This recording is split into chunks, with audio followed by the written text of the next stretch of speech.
Bonjour, Martin Moriol. Qui Bonjour. êtes-vous? Eh bien, je suis effectivement Martin Moriol, né à Fort-de-France, Martinique. J'ai fait mes études primaires au Lamentin parce que j'ai été élevé par une grand-mère, ce qui explique d'ailleurs le premier livre que j'ai fait paraître aux éditions L'Harmattan, qui est un livre de proverbes créoles intitulé Proverbes créoles en temps longtemps et en sous-titre Comme disait ma grand-mère. Voilà, ça a été mon premier livre avec les éditions L'Harmattan. Et après, j'ai fait mes études secondaires au lycée Schellcher, à Fort-de-France. J'ai été ensuite instituteur. J'ai commencé par la petite porte, instituteur suppléant, remplaçant, etc. Et au moment d'être titularisé, je suis venu faire des études de psychologie en France. J'ai commencé à Montpellier et j'ai poursuivi à Paris, à la Sorbonne, Institut de psychologie de la rue Serpente. Voilà, donc, eh bien, j'ai écrit avant cela, j'ai écrit des poèmes. Mon tout premier livre est un recueil de poèmes destiné à celle qui devait devenir mon épouse. Et ce recueil de poèmes s'intitule « Le Grand Midi ». Vous publiez L'Enfant imaginé aux éditions L'Harmattan. Comment vous est née l'idée de ce livre?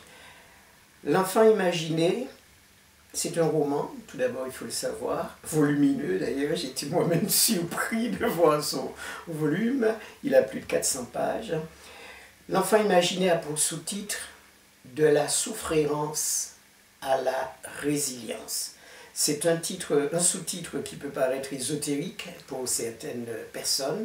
Souffrance, c'est un terme qui a été forgé par un de mes amis et collègues qui s'appelle Jacques Salomé, qui avait écrit un livre intitulé La souffrance. Ce mot est une contraction entre souffrance et errance. Souffrance, souffrance et errance. Et donc de la souffrance à la résilience. Beaucoup de gens aujourd'hui ont entendu parler de la résilience grâce au docteur Cyrulnik, Boris Cyrulnik. Et le sous-titre résume bien le parcours de cet enfant, le petit Rodrigue, qui est le personnage principal du livre. Le sujet, eh bien, c'est le jour même de la rentrée des classes. Le père de Rodrigue, qui s'appelle Arthur, qui a été lui-même instituteur, dépose son petit garçon à la porte de l'école maternelle et s'en va, sans crier gare. D'où la détresse de cet enfant. Où est passé mon papa? Pourquoi il est parti? Donc c'est le parcours de l'enfant depuis cette souffrance que lui cause ce départ qu'il vit comme un abandon jusqu'à l'excellence pour laquelle il sera en quelque sorte guidé par son arrière-grand-mère paternelle, c'est-à-dire la grand-mère de son père, qui s'appelle Philomène. À qui s'adresse votre roman? Alors, mon roman, je dirais que ce roman s'adresse essentiellement au père antillais. Car depuis l'esclavage, le père antillais a occupé une place, je dirais, restreinte dans la famille antillaise. Parce que du temps de l'esclavage, le père antillais n'était que procréateur. L'enfant était récupéré, ou les enfants étaient récupérés par les maîtres, et qui les élevaient à leur façon, etc. Et donc, la mère était la génitrice, la porteuse. Et ça a laissé une tradition, entre guillemets, qui fait que beaucoup de pères ont eu cette habitude de mettre au monde des enfants et de ne pas s'en occuper, de s'en détourner même, de partir. On les a d'ailleurs surnommés les papas courants d'air, les pères courants d'air.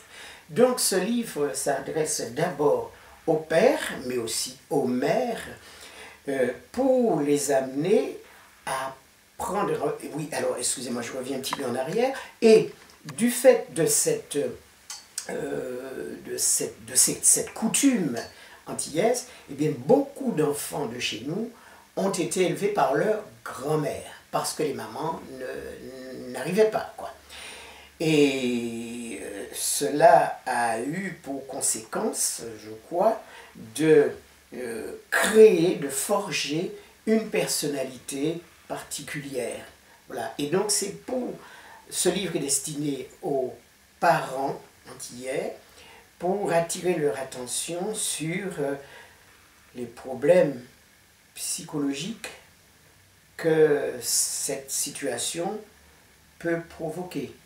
Dans le cas du petit Rodrigue qui est élevé par son arrière-grand-mère, donc enlevé à sa mère qui est vivante et privé de son père qui part on ne sait où pour quoi faire, eh bien l'enfant il se demande pourquoi.